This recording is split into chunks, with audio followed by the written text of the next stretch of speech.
పెళ్ళై 2 ఏళ్లు గడిస్తే చాలు పిల్లలు పుట్టకపోతే ఇంటా బయట ఏమ్మాయ్ ఇంకా పిల్లలు పుట్టలేదా ఏరయ్యా పిల్లల కోసం డాక్టర్ను ఒకసారి కలవచ్చు కదా ఇట్లాంటి సూటిపోటి మాటలను వింటూనే ఉంటాం, నిందలు పడుతూనే ఉంటాం. పిల్లల కోసం ఎక్కని హాస్పిటల్ మెట్లు, తిరగని గుళ్ళు, మొక్కని దేవుళ్ళు కూడా ఉండరేమో. నవమోసాలు మోసిన తర్వాత పుట్టిన బిడ్డ విగత జీవుడిగా కనిపిస్తే ఆ శిశువు చనిపోయాడని డాక్టర్లు చెప్తే తల్లిదండ్రుల్లో అంతు పట్టని బాధ, ఒకటే ఏడుపు. కానీ తండ్రి చేతుల్లోకి ఆ బాబు వెళ్ళగానే తండ్రి స్పర్శతో ఒక్కసారిగా ఏడవడం మొదలుపెట్టాడు. తల్లిదండ్రుల్లో ఆనందానికి అవధుల్లేదు. ఇది నిజం. ఈ సంఘటన విశాఖ KGH లో జరిగింది. శుక్రవారం KGH లో ఒక శిశువు జన్మించాడు. 2 నిమిషాల తర్వాత చలనం లేకపోవడంతో విగత జీవుడిగా మారిపోయాడు.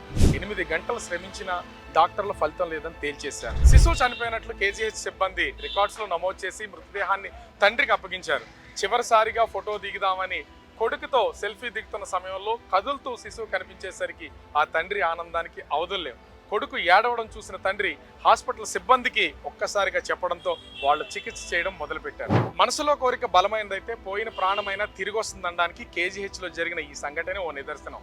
8 గంటలు ప్రాణాలతో లేకుండా ఉన్న శిశువు తండ్రి చేతుల్లోకి వెళ్ళగానే ప్రాణాలతో బ్రతికి బయటికి రావడంతో ఆ కుటుంబంలో ఆనందానికి హద్దులు లేకుండా పోయింది.